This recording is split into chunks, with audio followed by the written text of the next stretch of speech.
Terpujilah Tuhan. Shalom semua.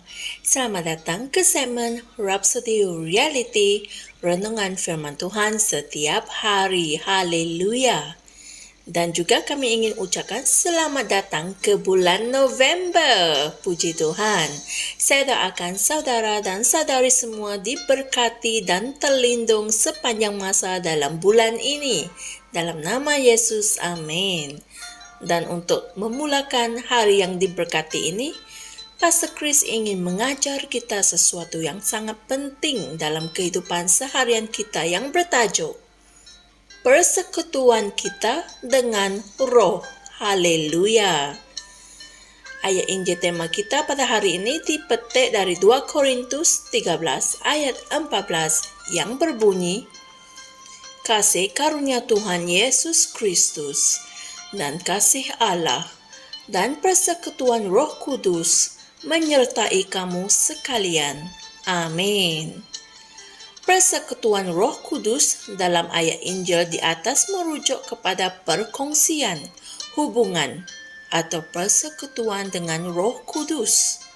Ia melibatkan percakapan dengan Dia, tunduk kepada ketuhanannya dan bimbingannya, berkongsikan pemikiranmu dengannya dan menerima pemikirannya di dalam rohmu dan melalui firman. Haleluya. Hal inilah yang memberikan kejayaan yang luar biasa dalam hidupmu. Puji Tuhan. Sebilangan orang masih belum memahami faedah dan berkat persekutuan dengan Roh Kudus yang tidak dapat dinafikan itu. Persekutuan dengan Roh seharusnya mengambil atau menjadi sebahagian besar daripada rutin seharianmu. Dia mau melibatkan dirinya dalam setiap bahagian hidupmu. Haleluya. Orang Kristian yang mengambil serius tentang persekutuan dengan Roh Kudus sering terlindung dan dilindungi daripada malapetaka. Amin. Dia berkata dalam Mazmur 32 ayat 8. Aku hendak mengajar dan menunjukkan kepadamu jalan yang harus kau tempuh. Aku hendak memberi nasihat, mataku tertuju kepadamu. Inilah firman Tuhan. Fikirkanlah hal ini.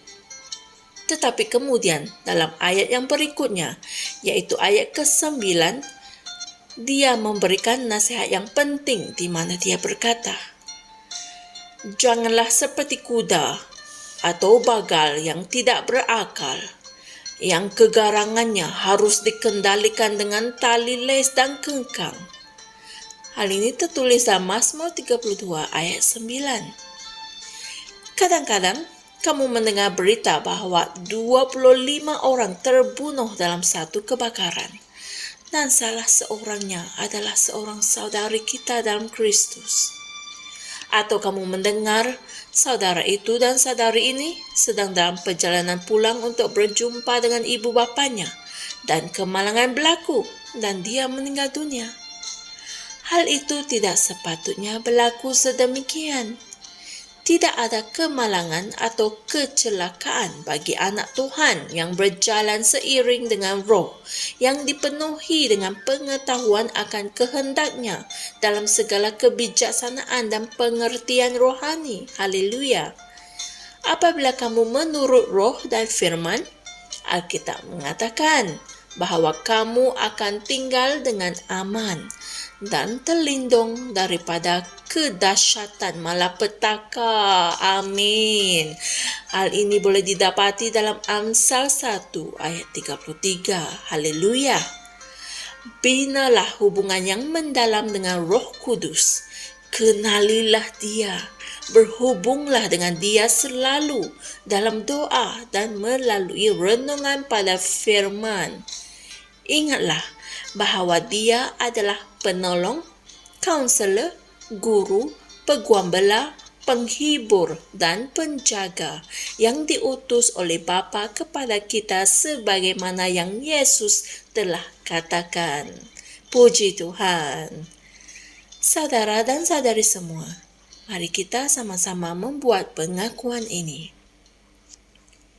Ya Bapa, terima kasih atas pemberian Roh Kudus yang sangat berharga yang Engkau telah utuskan untuk memimpin dan membimbing aku menjalani kehidupan dalam memenuhi takdirku di dalam Kristus. Melalui persekutuanku dengan Roh Kudus, aku berkuasa dan memerintah ke atas kuasa kegelapan dunia dan segala sistemnya.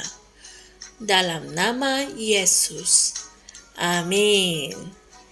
Untuk merenungkan ajaran firman kita pada hari ini, renungkan juga ayat-ayat Injil berikut, yaitu Yohanes 16 ayat 13 dan Amsal 1 ayat 24 hingga 33. Haleluya! Saya percaya kalian semua telah diberkati dengan perkongsian firman hari ini.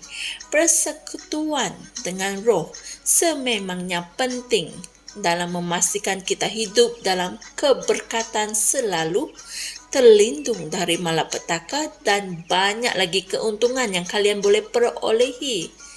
Binalah hubungan yang mendalam dengan Roh Kudus. Kenalilah Dia. Berbicaralah dengan Dia selalu dalam doa dan melalui renungan pada firman. Dialah penolong, kaunselor, guru, penggembala, penghibur, dan penjaga yang telah diutus oleh Bapa untuk kita. Puji Tuhan. Jumpa lagi esok untuk satu lagi perkongsian firman yang hebat. Tuhan berkati. Shalom. Kami percaya saudara-saudari semua telah diberkati dengan perkongsian firman dari Rhapsody Reality. Bagi sesiapa yang ingin menjadikan Yesus Kristus sebagai Tuhan dalam kehidupanmu, kamu boleh mengucapkan doa ini bersama dengan saya. Ya Tuhan Allah, aku mempercayai Yesus Kristus, Anak Allah yang hidup dengan sepenuh hatiku. Aku percaya Dia telah mati untukku dan Allah telah membangkitkan Dia dari kematian.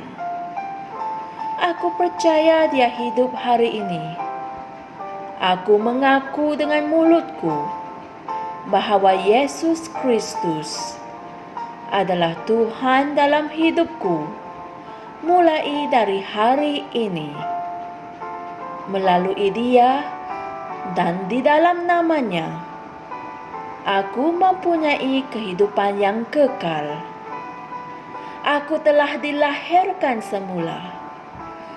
Terima kasih Allah kerana menyelamatkan jiwaku. Aku sekarang adalah anak Allah. Haleluya. Tahniah, sekarang kamu telah menjadi anak Allah. Untuk apa-apa sebarang pertanyaan atau untuk mendapatkan lebih banyak maklumat mengenai bagaimana untuk bertumbuh sebagai seorang Kristian, Anda semua boleh hantar mesej di akaun Facebook kami atau email kami di tni.msia@gmail.com. Sekali lagi, tni.msia@gmail.com. Tuhan berkati Anda semua.